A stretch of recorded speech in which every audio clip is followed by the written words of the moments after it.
이제라도 아파트를 사야겠다고 마음먹은 분들이 먼저 하는 게 뭘까요? 네이버 부동산에 들어가서 사고 싶은 아파트를 검색하고 매물 호가를 보는 거예요. 그리고 깜짝 놀라는 경우가 많아요. 화들짝.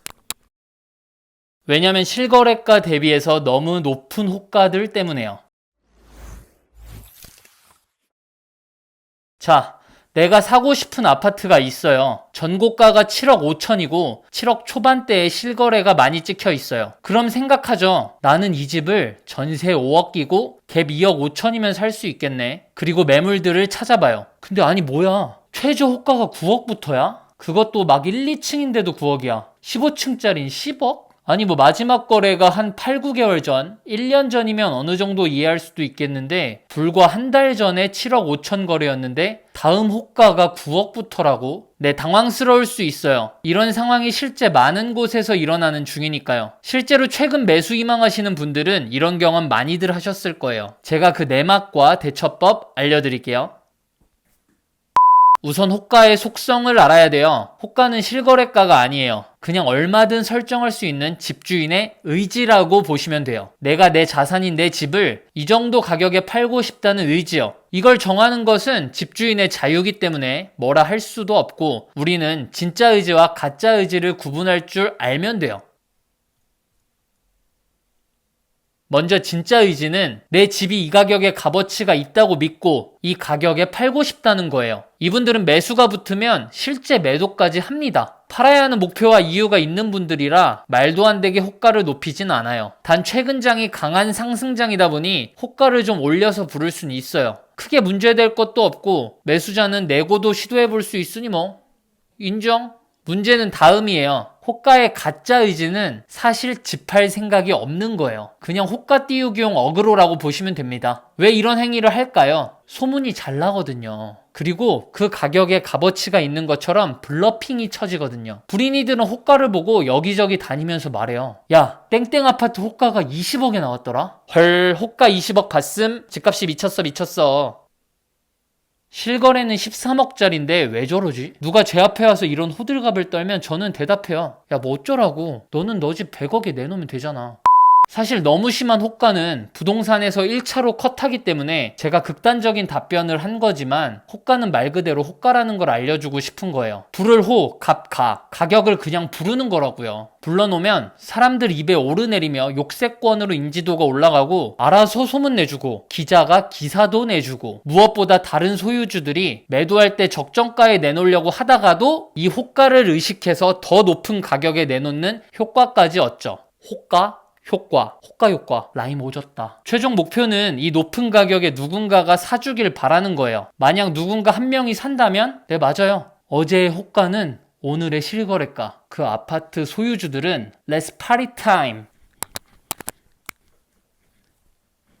신나겠죠? 이제 이 실거래가가 새로운 시세가 되어 그 밑으로 형성되어 있던 호가들이 다 올라가요. 앞선 사례처럼 실거래까지 되는 경우도 있지만 대부분 호가질은 매수가 붙으면 매도를 안 하고 또다시 가격을 올려요. 원래부터 팔 의지가 없었던 매물이 대부분이니까요. 실거주 2년 비과세 요건도 못 채운 집들이 많아서 매도를 못 하거든요.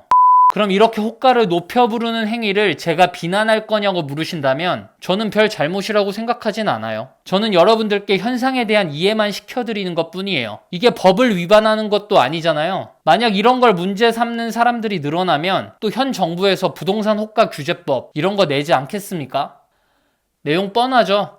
이전 실거래가의 5% 이상 호가를 높여 내놓을 수 없다. 만약 5%보다 높여서 매도를 할 경우 양도세 30% 추가 과세, 정부 특단의 대책 발표, 호가 장난질 좌시하지 않겠습니다.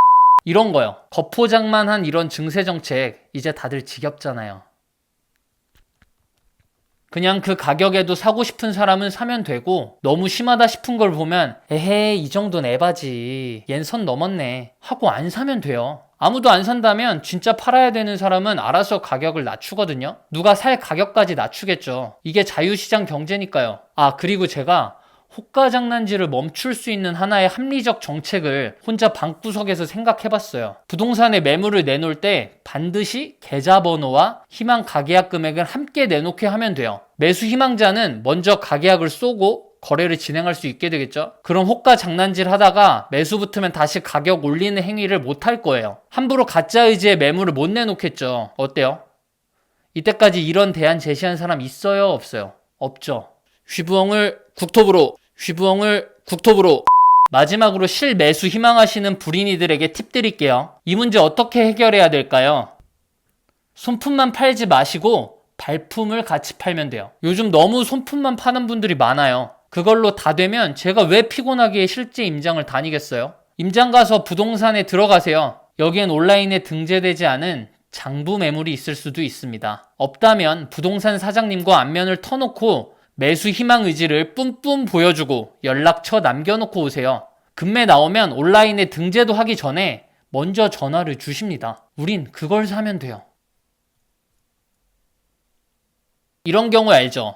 땡땡 아파트를 한 9억 정도면 사고 싶은데 온라인은 호가가 10억부터라 너무 비싸서 못 사고 있었어요. 근데 나중에 보니까 실거래가는 계속 9억대에 찍혀. 아니 내 눈엔 9억대 매물이 안 보였는데 계속 9억대에 거래가 돼. 뭘까요? 네, 이건 가족 지인 간 거래일 수도 있지만 대부분 온라인 등재 전에 거래가 완료된 매물입니다. 제가 아는 모 극성 아파트는 전고가 이하로 매물을 올려놓는 부동산에 매일 항의 전화가 빗발친대요. 이런 데는 직접 방문하면 좋은 매물 잡을 확률이 높습니다. 전화하면 안 알려주냐고요? 네, 안 알려줘요. 여러 낚시가 난무하는 판이라서 부동산 사장님도 누군지 모르는 사람에겐 전화로 안 알려주거든요. 그러니까 1차 손품으로 정보를 수집했다면 2차는 반드시 발품을 파세요. 당연한 말 같지만 의외로 그렇게 안 하는 분들이 많아서 꿀팁 아닌 꿀팁 전해드려요. 자, 오늘 호가에 대한 이해 영상 유익했나요? 다음에 기회되면 부동산에 장부 매물이 존재하는 이유, 부동산 들어가서 고수인 척 하는 법까지 간단히 알려드릴 테니까 구독 좀 해놓고 가세요. 알았죠? 안녕. 오늘 여기까지. 안녕.